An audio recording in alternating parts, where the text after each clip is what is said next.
to become the 2024 9 News Leader of the Year. We have the QR code at the bottom of your screen to nominate someone.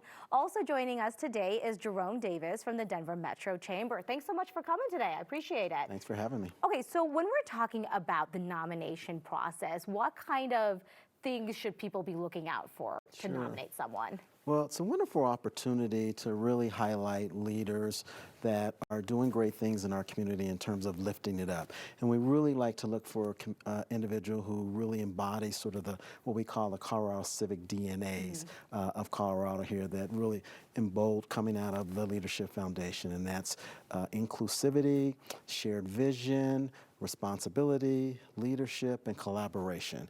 And an understanding of what those values are in terms of doing great work in the community to lift it up is what we're all about. We are a community that basically goes about and educates and inspires individuals to be great civic leaders. It is so great every year to see these people being honored for Yes. the incredible work they do. Can you, for folks who may not be totally familiar, remind them of some of the past recipients and the kind of work they've done? Absolutely. So when we think about it, our first 9 News Leader of the Year was Rob Cohen, who was current CEO of IMA. And so that was now 26 years ago. We celebrated 25 years of leaders last year, which was outstanding.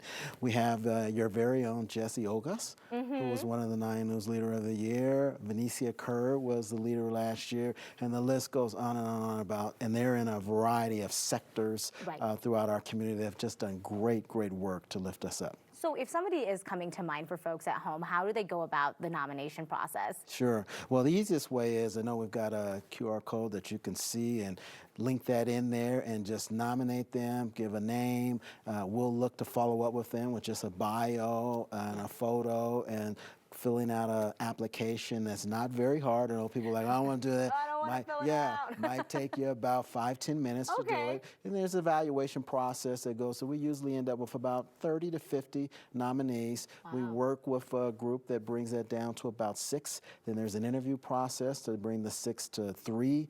We then have an introduction of here are the finalists, typically in January and February of next year. And then we unveil live who that Leader of the Year is at our Leading Colorado Luncheon in April of next year. Wow. Okay, so what is the cutoff then? We're almost out of time, but just remind people of the cutoff. Cutoff is November 30th. Coming up. But if you happen to beg me really hard, I might let you slip in December 1st. You never know. Okay. All right. There's your little window in case you missed the deadline. I love that. Oh, well, I appreciate it. And it's so wonderful to see this every year, to see who's nominated. It's very exciting. We appreciate your time. Thank you, and thank you for the partnership, Of course. All right.